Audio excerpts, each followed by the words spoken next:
I have an interesting one for you. What happens when YouTube releases a tool that actually has a negative impact on your channel? Well, I think we found the perfect example. Now, don't get me wrong, I love YouTube's community tab. It's a way of reaching your audience on a daily basis so you're not having to try and post videos every single day. YouTube news, voting polls, memes, questions we can ask our community. All of this can be funneled through these posts that take no longer than 5 minutes a day. And so, when YouTube announced that they were opening up the community tab to everybody, naturally I was intrigued and a little excited. YouTube boasted that it would be a whole new level of interaction and it would take some of the pressure off you always being present and making content if your community was doing a job for you. And so naturally, when YouTube invited us to test out the community's feature, we immediately said yes and turned it on. And it was useful to see that some basic safeguarding controls had been put in place. There were the same moderation controls that you find with comments, and viewers had to be subscribed to the channel, and you could set how long they needed to be subscribed to the channel before they could post on the community tab, either a day or a week.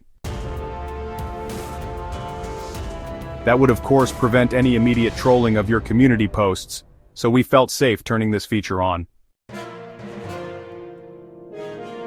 And when we did, yeah, we got absolutely inundated with viewer posts. But before we go any further, we need to stop for a second because this is a pretty big change for any YouTube channel.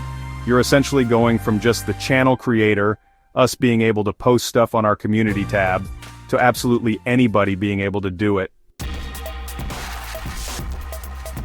And when it comes to the discovery and the engagement of that content, YouTube tracks quite a lot of the data behind it. In the channel analytics section of YouTube Studio, if you go to the content tab and then posts, you'll see your analytics for your community tab posts. And what I'm showing you here are the analytics for the month before we turned on the community's feature. 2.5 million impressions, 50,000 likes, 1,000 subscribers.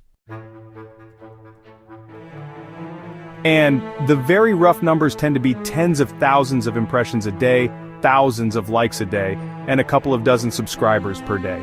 So we have a rough idea of how the channel's community posts perform on a daily basis before we turn this new feature on. And so, naturally, you would assume that with more community posts from our viewers, discovery and engagement numbers would go up. As for what actually happened, well, I kind of spoiled that already in the intro to this video, haven't I? As mentioned earlier, our community board got absolutely flooded. In the first 3 days alone, we received over 250 viewer posts. And the simple truth is, all of these community posts from viewers weren't getting much engagement at all. As you can see, likes and comments were in the single digits. So it is pretty irrelevant the number of community posts you're receiving if none of them get any engagement. But what about the daily community posts we were still pushing out to our own channel? Well, I would say that's pretty obvious from just looking at this graph by itself. It basically shows you the exact day when we turned the feature on. Prior to it being on, we had impressions in the tens of thousands, sometimes hundreds of thousands. After we switched it on, our impressions flatlined to around about 35,000 and wouldn't budge from there. As for likes on community posts, the drop-off was even more stark, going from thousands to a couple of hundred. Sometimes we got minus likes. I don't even know if that's possible. And the situation for subscribers that came from community posts was pretty dire as well, falling into the single digits. To be clear, we did not stop posting on our community tab. We have a regular cadence of at least one community post per day. You know what this reminds me of? When there is a sudden and dramatically negative change to somebody's channel, the first word that comes to mind is shadow banned. The only difference is, we know what we changed. I would suspect not, but I don't know where those minus dislikes came from. Maybe people were disliking the viewer posts en masse, but you just can't see that data anymore. What I do know is that for the month of February 2025, when we had the viewers community feature turned on, our community post performed dreadfully. The numbers clearly tell the story. Impressions down 58%, likes down 75%, subscribers down 70%. Even our voting polls, which typically get 20,000 votes or more, were way down. By any metric you measure this, it was an unmitigated disaster. So in a situation like this, with numbers like that, there's only one solution, right? Turn it off and see what happens.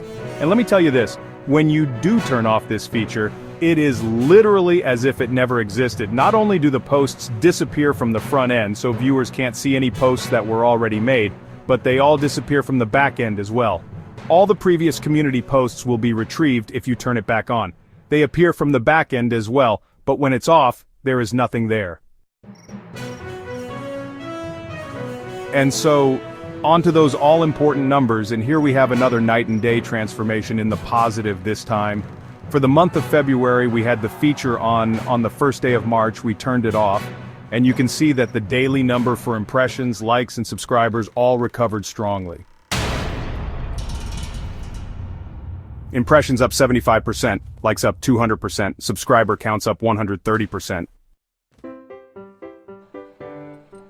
There is a foundational and ethical principle in healthcare that is do no harm. In the pursuit of making things better, the last thing you do is make things worse. And with that thought in mind, I present to you YouTube's Communities feature. It appears to do more harm than good, but is it as simple as that? Most of the posts being made on our community tab were creators celebrating achievements, creators asking for help views and watch hours.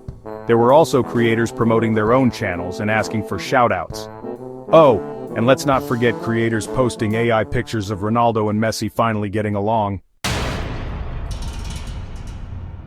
The golden rule of any content that is posted online is that it should provide value. And I'm afraid to say our community simply wasn't doing that with the stuff they were posting on our community tab.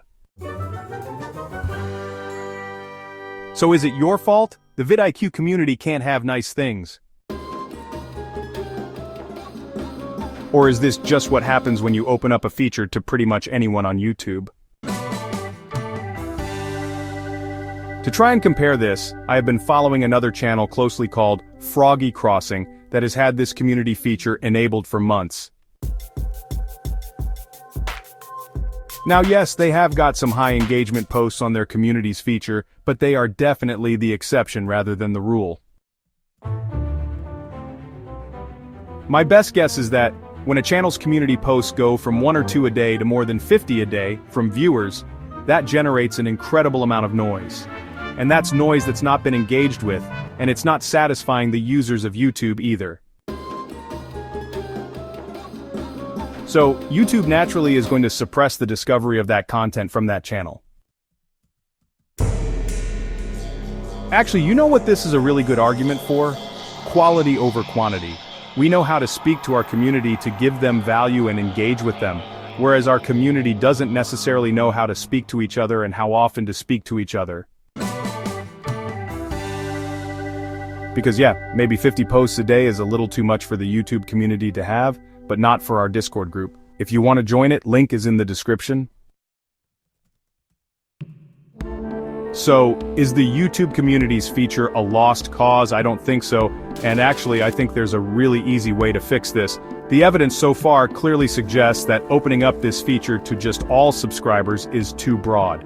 So what about just opening this feature up to members of the channel and moderators of the channel? I think those gatekeeping controls are at least worth testing. But if after all I've said, you still want to try this feature, then what you need to do is go over to the channel page, tap on the edit icon.